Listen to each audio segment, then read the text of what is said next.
Deep Purple datang dengan sound system 100.000 watt.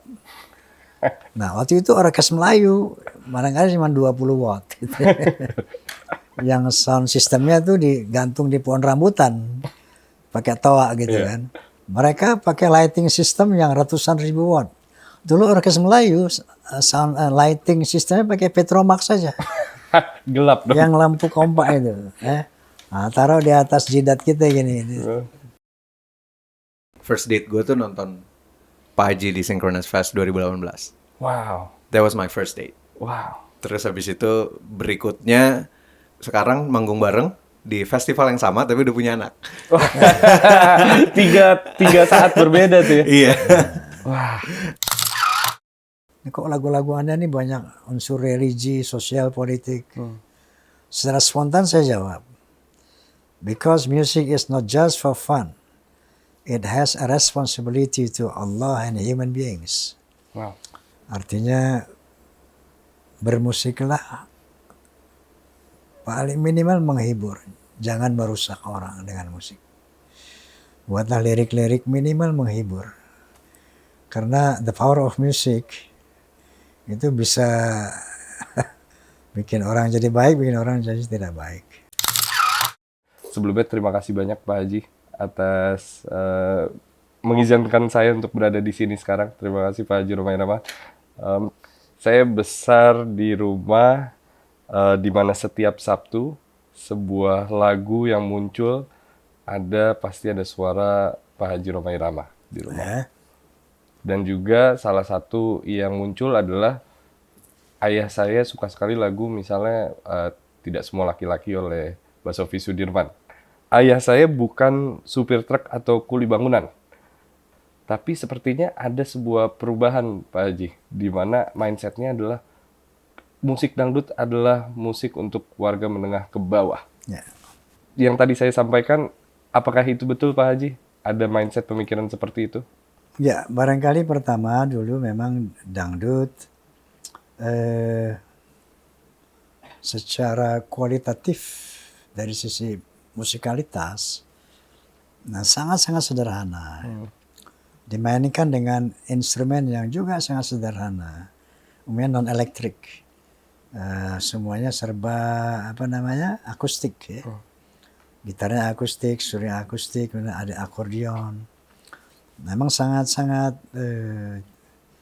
dari sisi equipment, dari sisi itu pertama sangat akustik. Nah kemudian dari sisi performance juga mereka tuh waktu itu orkes Melayu tuh mainnya ya duduk gitu kan, duduk gitu santai-santai. Nah kemudian dari sisi kalau lirik oke lah ya, lirik banyak lagu-lagu lirik-lirik yang baik waktu itu. Nah cuman memang saat itu orkes Melayu memang digemari di desa-desa, di kampung-kampung, pesta-pesta orang kawin di kampung, pesta khitanan di kampung-kampung seperti itu. Nah, sehingga identik artinya dengan pedesaan. Dengan masyarakat pedesaan seperti itu. Maka di situ ada istilah dulu dangdut kampungan gitu kan, dangdut itu kampungan. Makanya waktu itu saya mengatakan begini, kalau dangdut kampungan dalam konteks disukai orang kampung, yes. Tapi kalau dangdut kampungan dalam arti kata inharmoni dalam konteks musik, seharusnya enggak. Karena begini, musik pop, jazz, rock, apapun itu ketika dia inharmoni, maka ada kesan kampungan itu. Kampungan dalam arti kata absurd, absurd dan inharmoni. Jadi saya nggak enak didengar gitu. Arti quote and quote kampungan dalam arti kata bukan digemari orang kampung ya, tetapi but everyone dance to it. Secara kualitatif dalam konteks musikalitas ada kesan kampungan misalnya norak gitu ya. Ada juga pop-pop norak gitu ya. Iya. Misalnya ketika dia inharmoni atau ketika performance-nya atau apanya itu tidak harmoni. Tetapi saya ingin mengatakan bahwa memang dangdut yang dulu orkes Melayu memang eksis di kampung-kampung, digemari orang kampung dan menjadi musik orang-orang kampung seperti itu. Yang tadi Iya. middle low, Iya. kelas menengah ke bawah saat itu seperti itu. Bisa dibilang nggak Pak Haji bahwa dangdut lebih diapresiasi di luar awalnya sebelum Indonesia mengapresiasi? Maksud saya Pak Haji waktu itu mendapatkan berbagai macam award bahkan dari Asia gitu, yang salah satu yang Pak Haji sangat banggakan dari Singapura atau bahkan dari Jepang gitu. Pada saat itu statusnya seperti apa dangdut itu Pak Haji? Oh, itu setelah kita revolusi. Waktu itu kan tahun 70 saya melakukan revolusi musik. Ya. Nah, ketika Deep Purple, Led Zeppelin melanda dunia, terjadilah rock fever Ya. di dunia ini, rock fever. Semua orang maunya ngerok gitu kan. Nah ini orkes Melayu yang main di kampung ini kalau nggak di revolute, nggak di upgrade, hilang nih. Ya. Ya. Nah oleh karena itu saya lakukan revolusi musik tahun 70. Satu dari sisi equipment, saya buat elektronisasi semuanya dengan kapasitas yang besar. Waktu itu Deep Purple datang dengan sound system 100.000 watt. Nah waktu itu orkes Melayu barangkali cuma 20 watt. Gitu. Yang sound systemnya tuh digantung di pohon rambutan pakai toa gitu kan. Mereka 100.000 watt. Oke, saya beli sound system 100.000 watt gitu kan. Mereka pakai lighting system yang ratusan ribu watt. Dulu orkes Melayu sound lighting sistemnya pakai Petromax saja. Gelap dong. Yang lampu kompak itu. Nah, taruh di atas jidat kita gini. Saya beli juga lampu lighting system yang ratusan ribu watt gitu kan. Lalu saya revolut di sisi musiknya.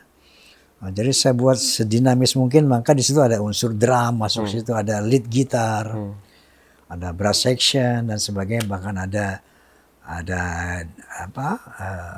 backing vokal dan sebagainya. Tujuannya untuk be equal saja, untuk be equal dengan musik pop yang saat itu dikuasai oleh musik rock saat itu. Nah, setelah ada revolusi begitu, nah maka itulah yang namanya muncul di Festival ASEAN. Betul. Di Malaysia ada satu majalah, dan kalau nggak salah Asia Week. Ini fotonya Pak. Asia Week ini di ketika peristiwa di Kuala Lumpur pesta ASEAN, musik ASEAN. Oke. Nah, di situlah mereka mengatakan Rhoma Irama is Southeast Asia superstar. You saved dangdut. Ya itu terserah orang ya, tapi saya telah melakukan itu. Kenapa menurut Pak Haji penting untuk menyelamatkan dangdut pada saat itu dan berkompet dengan musik rock? Sebetulnya begini ya, sebagai musisi, saya sejak kecil pun sudah juga suka lagu-lagu barat. Suka lagu-lagu India gitu. Jadi sejak muda pun saya punya grup band. Ada grup band Tornado, ada grup band Guy Hand, ada ya di samping itu juga saya suka ikut orkes Melayu. Di satu malam minggu kita nyanyi orkes Melayu, nyanyi India. Di malam minggu yang lain kita nyanyi dengan band, dengan lagu-lagu barat kayak gitu. Itu sejak kecil, sejak muda. Nah, kenapa saya kemudian konsisten di bidang dangdut, nanti lebih membangun dangdutnya, ada rasa ingin mengangkat citra dangdut supaya be equal tadi. Supaya orkes Melayu ini equal lah dengan musik pop. Maka saya lakukan modernisasi tadi. Revolusi musik itu, tahun 70 itu. Maka jadilah, kalau menurut para pengamat musik di Amerika seperti Profesor William Frederick dari Ohio University. Mereka menulis Rhoma Irama and the Dangdut Style waktu itu. Nah, kemudian Profesor Andrew Weintraub dari Pittsburgh University menulis 3 buah buku tentang dangdut gitu. Nah, jadi mungkin sejak saat itu ya, yang Anda bilang tadi, kenapa di luar mereka mengapresiasi ini, sampai karya Rhoma ada di Smithsonian, di museum Smithsonian itu. Nah, saya sendiri nggak ngerti itu. Kenapa bisa sampai segitu? Iya, saya nggak tahu itu. Yang saya tahu bahwa memang saya telah merevolut musik orkestra menjadi genre yang namanya dangdut itu. Kapan Pak Haji merasa berhasil mewakilkan genre dangdut? Sampai detik ini dangdut masih menjadi radio dangdut masih menjadi radio nomor 1 di negara ini. Oh, saya nggak tahu. Dan itu perannya yang terbesar dari Pak Haji Rhoma Irama gitu. Apakah sudah merasa puas bahwa seumur hidup fight untuk genre ini, Pak Haji? Bahkan saya tidak merasakan itu semua. Yang saya tahu saya bermusik mengalir aja gitu kan. Tapi ketika hari ini merupakan suatu kebahagiaan buat saya bisa berkolaborasi dengan teman-teman dari pop, dari rock, bahkan bisa rekaman bareng gitu ya dengan teman-teman pop dan rock. Dan saya melihat, nah sejak dulu memang ada satu konfrontasi antara dangdut dan rock dulu betul. Itu sehingga saat itu Bung Yapto Suryo Sumarno itu menjadi pemersatu kita. Dibuatlah pentas perdamaian itu. Representatif rock adalah God Bless, pimpinan Ahmad Albar. Representatif dangdut Rhoma Irama dan Soneta. Buatlah perdamaian di situ, dan itu ternyata efeknya sampai sekarang nggak ada lagi tuh pengkotak-kotakan musik gitu. Nah, dari sejak saat itu saya melihat bahwa universalitas musik itu terjadi di Indonesia, bahwa musik is universal gitu. Itu sih yang saya rasakan. Tanggung jawabnya besar, Pak Haji. Kenapa? Tanggung jawabnya besarkah untuk punya nama Raja Dangdut? Tanggung jawab, artinya bahwa orang menyebut saya Raja Dangdut, yaitu mereka yang memberikan gelar itu ya. Mungkin mereka juga punya reason kenapa Rhoma diberi predikat the King of Dangdut, Raja Dangdut gitu kan. Kalau Anda mengatakan tanggung jawab, berarti ya barangkali saya harus menjadikan musik ini sesuatu yang minimal menghibur, tidak merusak. Karena mohon maaf, ada prinsip-prinsip dalam bermusik ini. Buat saya maka saya bikin tagline ketika saya ikut WOMED, World and Music Dance, WOMED, World Music and Dance. Waktu itu di Jepang, di Yokohama dan Tokyo, ada satu rektor dari Universitas Tokyo bertanya kepada saya, kok lagu-lagu Anda ini banyak unsur religi, sosial, politik. Secara spontan saya jawab, because music is not just for fun, it has a responsibility to Allah and human beings. Wow. Nah, jadi unsur itu yang nggak bisa saya lepas dari bermusik ini. Yeah. Has a responsibility for Allah, to God and to human beings, gitu loh. Ada perubahan berarti Pak Haji. Maksudnya saya mencoba untuk riset tentang dangdut gitu, dan di awal kalau kita mundur balik, Jepang dibom oleh Amerika dengan sebuah bom atom. Jepang kemudian membalasnya dengan film mereka, pendidikan mereka, gitu, karya mereka, musik mereka ke seluruh dunia gitu. Begitu pula mungkin dangdut yang mengajarkan tentang perdamaian, cinta, dan hak asasi manusia dan lain-lain. Tapi sekarang mungkin dangdut dikenal dengan cewek-cewek seksi di atas panggung gitu. Ada sebuah perubahan yang mungkin bahasanya juga tidak sesopan dulu gitu. Yeah. Apakah ini sesuatu yang Pak Haji antikan gitu atau bagaimana Pak Haji? Iya, bahwa karena tagline saya seperti itu, ya. Nah, ketika ada erotisme di dangdut, itu saya bereaksi. Dan alhamdulillah hasilnya melahirkan undang-undang pornografi di DPR. Nah, itu karena kita dan sebagian besar bangsa ini mengajukan itu. Karena apapun ya, kita sebuah negara yang bernaung di bawah Pancasila. Yang punya dasar negara Pancasila ini sesungguhnya not just lip service buat kita. Entah kita sebagai pejabat, pengusaha, musisi, apapun, Pancasila harus menjadi landasan kita di dalam beraktiviti.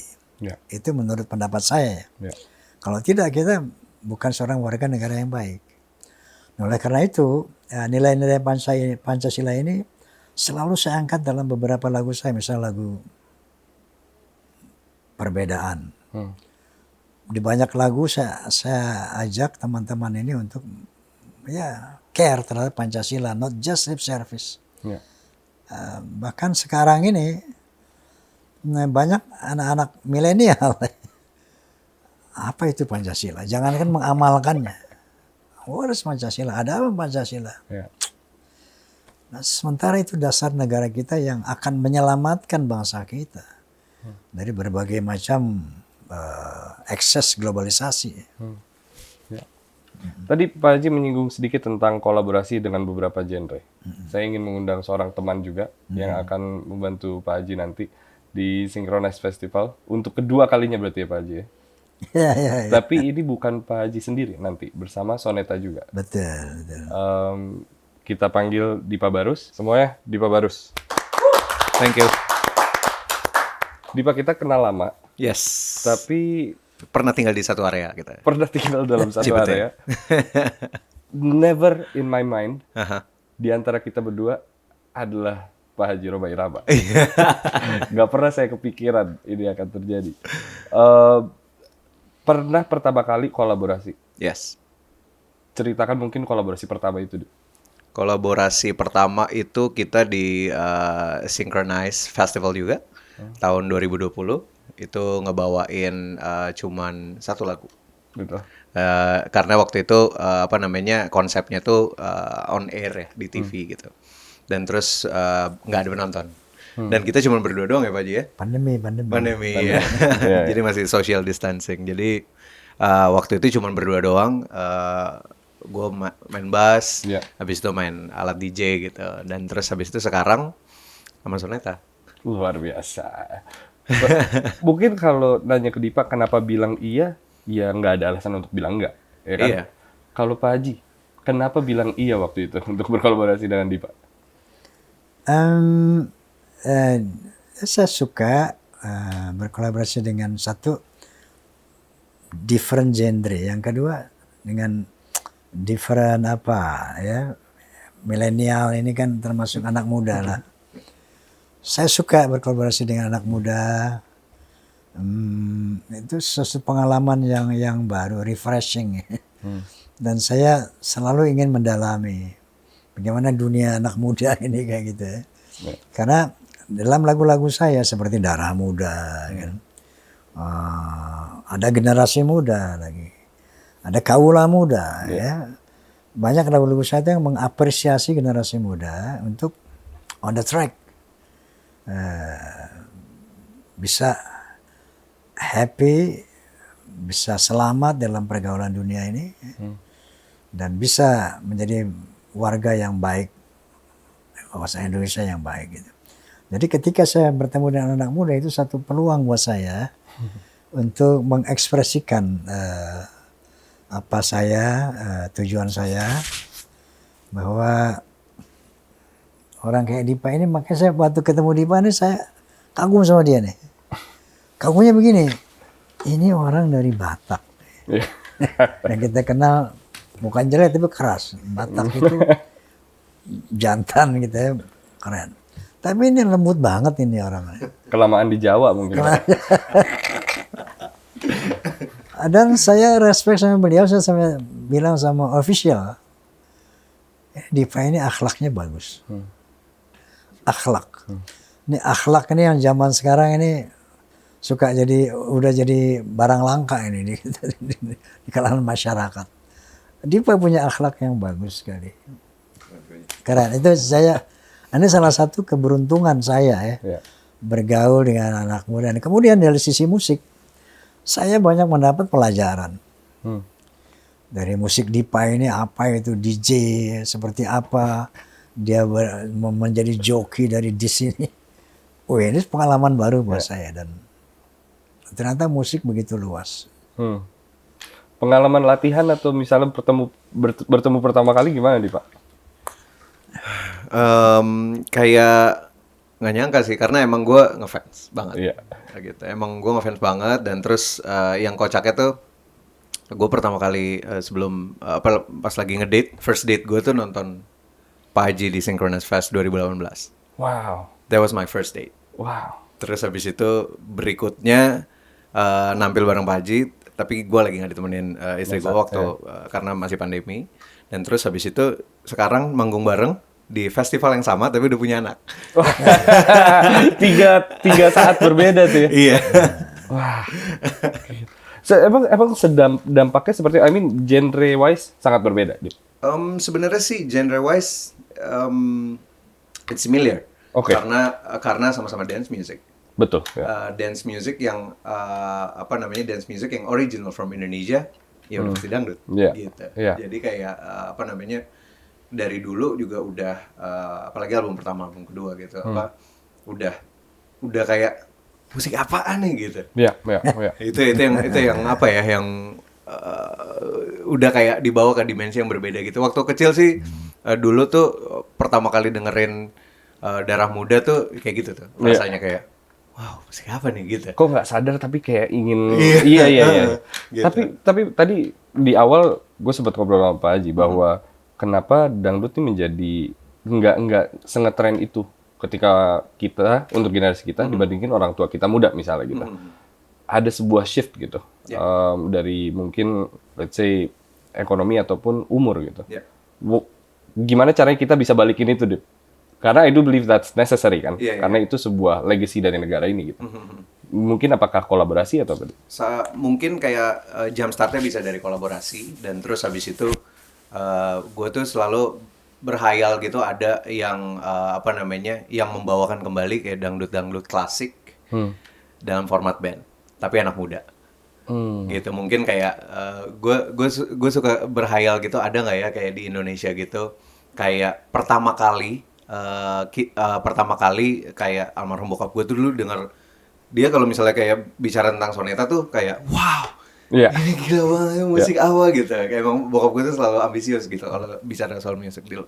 Dan terus gue tuh pengen banget kayak ngelihat anak muda yang seambisius itu juga gitu dengan musik dangdut klasik gitu. Coba bayangin deh ya kayak misalnya ada kayak dandanan kayak Tame Impala gitu yang satu megang gitar terus yang satu megang tabla gitu. Keren banget sih. Iya kan gitu maksudnya kayak we need more the band penyanyi gitu yang membawakan dangdut klasik. Dan juga yang gue seneng tuh dari Soneta dan Rhoma Irama tuh adalah liriknya gitu. Gitu liriknya yang dalam banget gitu dan punya makna yang dalam, punya makna yang buat lagu itu tuh jadi long lasting gitu. Itu yang udah jarang banget. Benar, setuju. Dan apakah ini bisa diperlihatkan nanti? Karena kan akhirnya Soneta ya Pak Haji ya, bukan hanya Rhoma Irama. Soneta yang berkolaborasi dengan Dipa Barus nanti. Ada alasan tertentu kah? Soneta is Rhoma, Rhoma is Soneta. Tapi tahun lalu kan hanya Rhoma Irama. Ya, artinya ya Soneta aja Rhoma Irama gitu. Tetap sama aja sebetulnya. Tanpa Rhoma Irama ya ada Soneta gitu. Ya, sama aja. Tapi yang berbeda berarti apa di untuk tahun ini? Dibandingin 2020? Sekarang full band pastinya lebih seru. Betul. Dan ada penonton. Iya, itu Itu yang gitu. Apa yang udah disiapin berarti, Dip?